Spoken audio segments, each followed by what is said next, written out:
নমস্কার বন্ধুরা, welcome back to my channel Champa Rannaghar. আজ আমি আপনাদের সঙ্গে শেয়ার করব কুমড়োর একদম একটা নিরামিষ আর একদম নতুন ধরনের ইউনিক রেসিপি। তার জন্য এখানে দেখুন আমি 300 গ্রাম মতো কুমড়ো নিয়ে নিয়েছি। আর কুমড়োটাকে একটু বড় বড় করে কেটে নিয়েছি। আর কুমড়োর কিন্তু খোসাটা আমি ছাড়াইনি দেখুন। আর এখানে নিয়ে নিয়েছি কুমড়োর মতো একেবারে বড় বড় করে আলু কেটে। এখন একটা মশলা তৈরি করে নেব। তার জন্য কড়া বসিয়ে নিয়েছি 1 চামচ গোটা জিরে, 1 চামচ রাঁধুনি আর হাফ চামচ মৌরি। রাঁধুনিটা কিন্তু বন্ধুরা জোয়ানের থেকে একটু ছোট দেখতে হয়, আপনারা দেখলেন কেমন।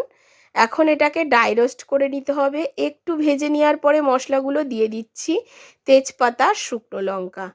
সমস্ত মশলাগুলোকে খুব ভালো করে ভেজে নিতে হবে, মাথায় রাখবেন যাতে পুড়ে না যায় সেদিকে লক্ষ্য রাখবেন। এখন মশলাগুলো ভেজে নেওয়া হয়ে গেছে, তুলে নেব। কড়া বসিয়ে নিয়েছি, কড়ার মধ্যে দিয়ে দিয়েছি সর্ষের তেল। তেলের মধ্যে প্রথমে আমি আলুগুলোকে ভেজে নেব একটু লবণ আর হলুদ দিয়ে। একটু লালচে করে ভাজতে হবে। প্লিজ বন্ধুরা প্রথম থেকে শেষ পর্যন্ত ভিডিওটি দেখবেন, তাহলে আমি কি পদ্ধতিতে বা কীরকম কি মশলা ব্যবহার করে আজকের রেসিপিটি তৈরি করেছি আপনারা বুঝতে পারবেন। পুরো খেতে হবে একদম রাজকীয় স্বাদ।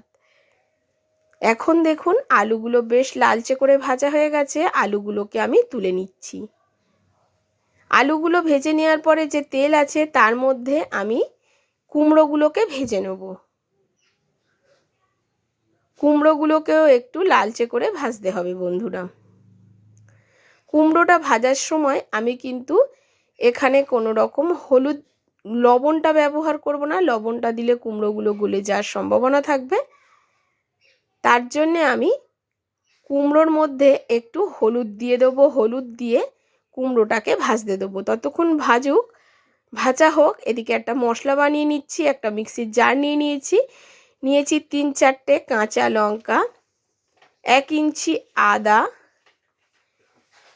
2খানা টমেটো আর নিয়ে নেব কিছুটা নারকেল কুচি। এখানে অবশ্যই নারকেলটা ব্যবহার করবেন বন্ধুরা। এটাকে একদম মিহি পেস্ট আমি করে নেব। আর দেখুন এদিকে কুমড়োগুলো কিন্তু একদম লালচে হয়ে ভাজা হয়ে এসছে। মশলাটা বানাতে বানাতে কুমড়োগুলো ভাজা হয়ে গেছে। এখন কুমড়োগুলোকে আমি তুলে নেব তেল থেকে। আর যে তেল থাকবে তার মধ্যে কিছু নারকেলের কুচি আমি ভেজে নেব। কিছুটা নারকেল আমি মশলার সঙ্গে বেটে নিয়েছি আর কিছুটা আমি গোটা দেবো। তাতে তরকারিটা যখন খাবেন মুখে পড়বে তখন কিন্তু নারকেলগুলো মুখে পড়লে খেতে ভালো লাগবে। এই নিরামিষ কুমড়ো আলুর তরকারিটা আপনারা বন্ধুরা রুটি, লুচি, পরোটা বা ভাত দিয়েও খেতে পারেন নিরামিষ দিনে, বা ভগবানকেও ভোগ দিতে পারেন।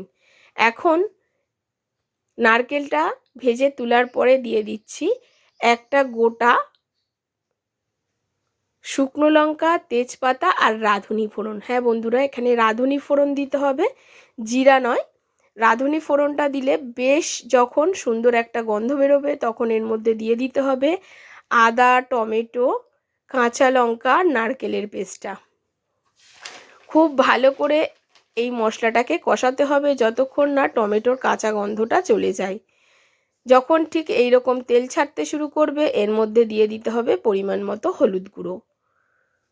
হলুদটাকে দিয়ে খুব ভালো করে একটু নাড়াচাড়া করে নিচ্ছি। এখন আমি লবণটা কিন্তু ব্যবহার করব না। আগে আমি সবজিগুলোকে মশলার সঙ্গে কষিয়ে নেব, তারপরে লবণটা ব্যবহার করব। আগে থেকে লবণ দিলে কিন্তু কুমড়োটা গলে যাওয়ার সম্ভাবনা থাকবে, তার জন্য আমি লবণটা ব্যবহার করব না। আর খুব ভালো করে দেখুন মশলাটা কিন্তু কষানো হয়ে গেছে। এখন ভেজে রাখা কুমড়ো আর আলুটাকে দিয়ে দিলাম মশলার মধ্যে। খুব ভালো করে কুমড়ো আলুটাকে এখন মশলার সঙ্গে কষাতে হবে। প্লিজ প্লিজ বন্ধুরা আমার এই ছোট্ট চ্যানেলে আপনাদের সাপোর্ট আর সাহায্যের খুবই প্রয়োজন। প্লিজ পাশে থাকবেন আর সাপোর্ট করবেন। এখানে আমি যেহেতু লঙ্কাটা কাঁচা লঙ্কা 4-5টা বেটে ব্যবহার করেছি, আমি তাই জন্য গোটা দিচ্ছি না, তবে আপনারা চাইলে গোটাও এখানে ব্যবহার করতে পারেন। খুব ভালো করে কুমড়ো আলুটা যতক্ষণে কষে যাবে দেখুন ঠিক যখন এই রকম কষে গেছে তখন দিয়ে দিচ্ছি মিক্সির জারটা ধুয়ে একটু জল। আরও একটু এখানে জল ব্যবহার করব বন্ধুরা। এখন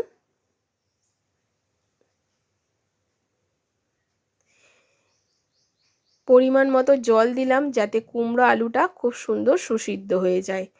জলটাকে দিয়ে খুব ভালো করে মিশিয়ে নেওয়ার পরে কিছু সময় ধরে ঢাকা চাপা দিয়ে এটাকে রান্না করে নেব।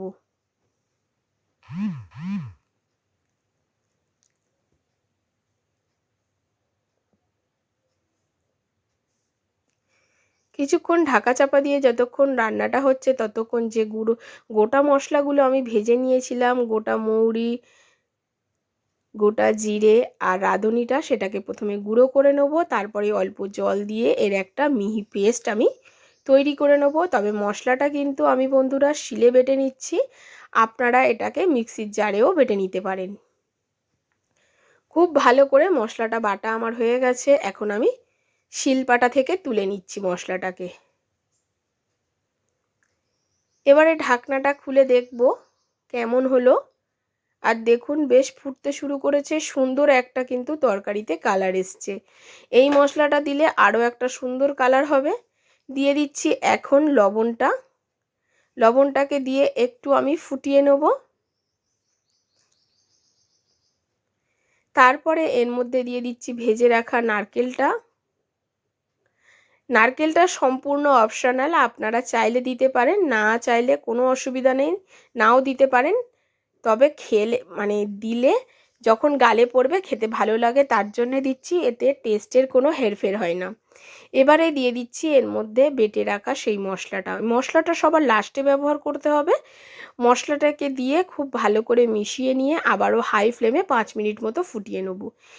এই মশলাটা দিলে বন্ধুরা এই তরকারির স্বাদ, গন্ধ, বর্ণ সবই চেঞ্জ হয়ে যায় আর খুব সুন্দর একটা সুগন্ধ ওঠে। আপনারা অবশ্যই একবার এইভাবে কুমড়ো আলুর তরকারিটা রান্না করে খেয়ে দেখবেন। অনেক রকমভাবে কিন্তু আপনারা রান্না করে খান, এইভাবে যদি রান্না করে খেয়ে না থাকেন অবশ্যই একবার ট্রাই করবেন আর কমেন্ট করে জানাবেন যে কেমন ছিল। সবার শেষে টেস্টের ব্যালেন্সের জন্য দিয়ে দিচ্ছি পরিমাণ মতো একটু চিনিটাকে দিয়ে খুব ভালো করে মিশিয়ে নিচ্ছি। এদিকে দেখুন কুমড়ো একেবারে সেদ্ধ হয়ে গেছে আর আলু তো সেদ্ধই হয়ে গেছে বন্ধুরা। নতুন আলু সেদ্ধ হতে বেশি টাইম লাগে না। এখন মশলাটা দেওয়ার পরে কিছুক্ষণ ঢাকা চাপা দিয়ে রেখে দিলাম, তারপরে ঢাকনাটা খুলে নিয়েছি আর কালারটা দেখুন বন্ধুরা কতটা সুন্দর হয়েছে। এইভাবে অবশ্যই একবার আপনারা বাড়িতে ট্রাই করে দেখবেন আমার অনুরোধে। খেতে কেমন হয় কমেন্ট করে জানাবেন। আর আপনারা যদি কমেন্ট না করেন তাহলে আপনাদেরকে আমি ধন্যবাদ জানাতে পারবো না। আর দেখুন এই হচ্ছে ফাইনাল লুক কুমড়ো আলু তরকারির। আজ এই পর্যন্ত বন্ধুরা, আবারও হাজির হয়ে যাব অন্য কোনো নতুন রেসিপির সঙ্গে। নমস্কার, সুস্থ থাকবেন আর ভালো থাকবেন।